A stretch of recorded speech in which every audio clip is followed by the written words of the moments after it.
So water pollution, which is defined as water which isn't suitable for its required purpose, can arise from both natural factors and from anthropogenic factors related to human activity.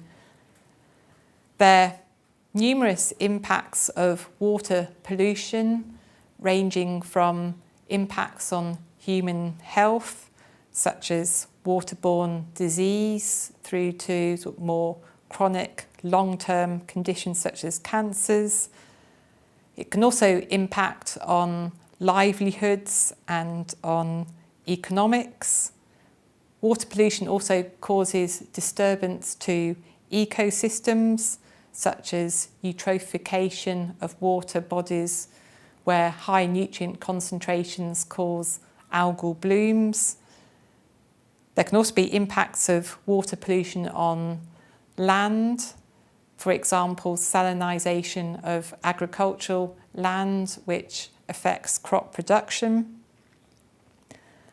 And in fact, water pollution has sometimes been called hydrocide because it has such clear, blatant effects on human and on ecosystem health.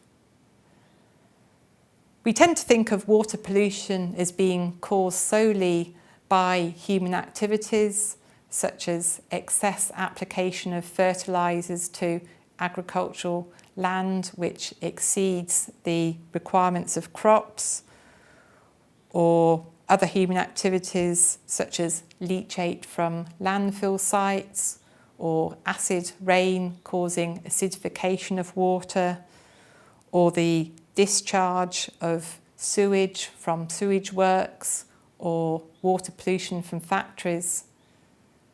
However, sometimes water pollution can occur from natural factors. One example of this is something called sea salt-induced acidification, which can affect coastal areas, for example in northwest Europe, which receive high inputs of sea salt deposition incorporated in rainfall.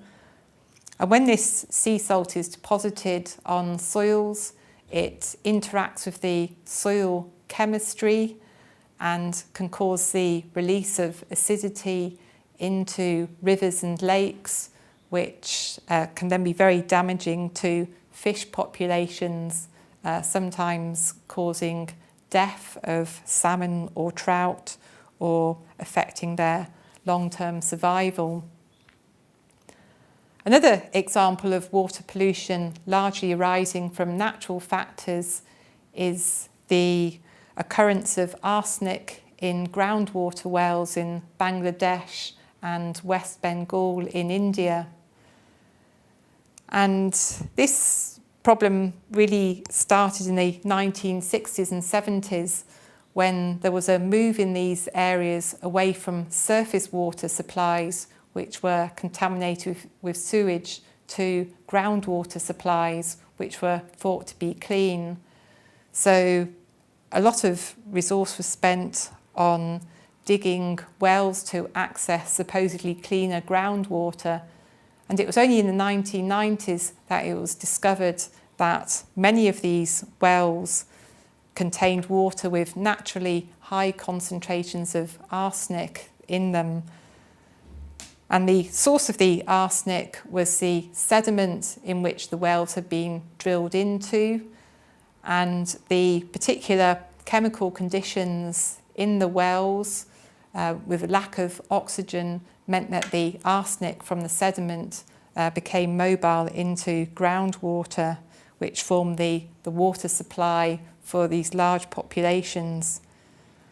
And it's thought that millions of people in these affected areas are at risk of arsenic poisoning, which can result in cancers of the intestine.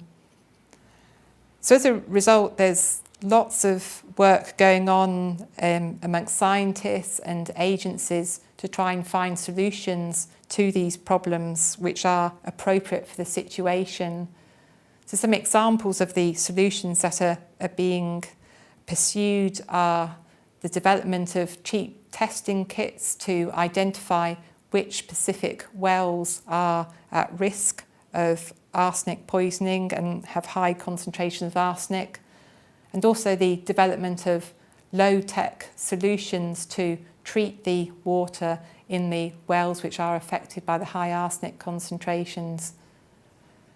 So it's very important to remember that water pollution, as well as having human factors that cause it, there are also natural environmental conditions such as the types of soil, the geology, the chemistry of the precipitation, which can also result in pollution impacts. Another important concept in thinking about water pollution is the distinction between point source pollution and non-point pollution, or diffuse pollution as it's sometimes called. The point source pollution comprises, for example, a discharge pipe from a factory where it's really clear where the pollution's coming from, which makes it much easier to identify and to manage the pollution source. And in many higher income countries, point source pollution is quite effectively managed through environmental legislation and enforcement. So in high income countries, most water pollution problems now arise from non-point source or diffuse pollution. Diffuse pollution is more difficult to identify and control because it may be caused by runoff from large areas, such as runoff from agricultural fields washing off fertilisers and pesticides, or it could be urban runoff, which only occurs during high rainfall events. And it's more difficult to identify the sources of pollution as they're coming from a large area. They also vary over time, depending on whether rainfall is occurring or not.